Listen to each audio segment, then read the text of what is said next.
வெண்டைக்காய் பொரியல்ல கொஞ்சம் தயிர் விட்டு இறக்குனேன்னு வையே, வழவழப்பான வெண்டைக்காய் மொறு மொறுன்னு இருக்கும். நண்பன் வீட்டு உணவு உரிமையாக இருக்கும். பிள்ளை போடும் உணவு கடமை சொல்லி கொடுக்கும். ஏற்ற தாழ்வை போக்கும் சமபந்தி உணவு பகையை நட்பாக்குமே. எதிரி வீட்டு உணவு. ரசம் கொதிக்கிறதுக்கு முன்னாடி இறக்கணும். பண்பாட்டை உணர்த்திடுமே விழா கால உணவு.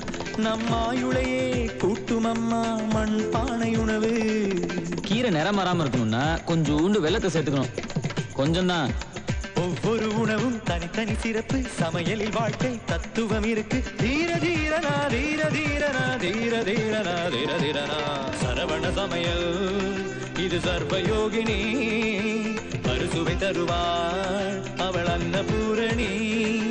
ஒவ்வொரு கையிலும் ருசிகள்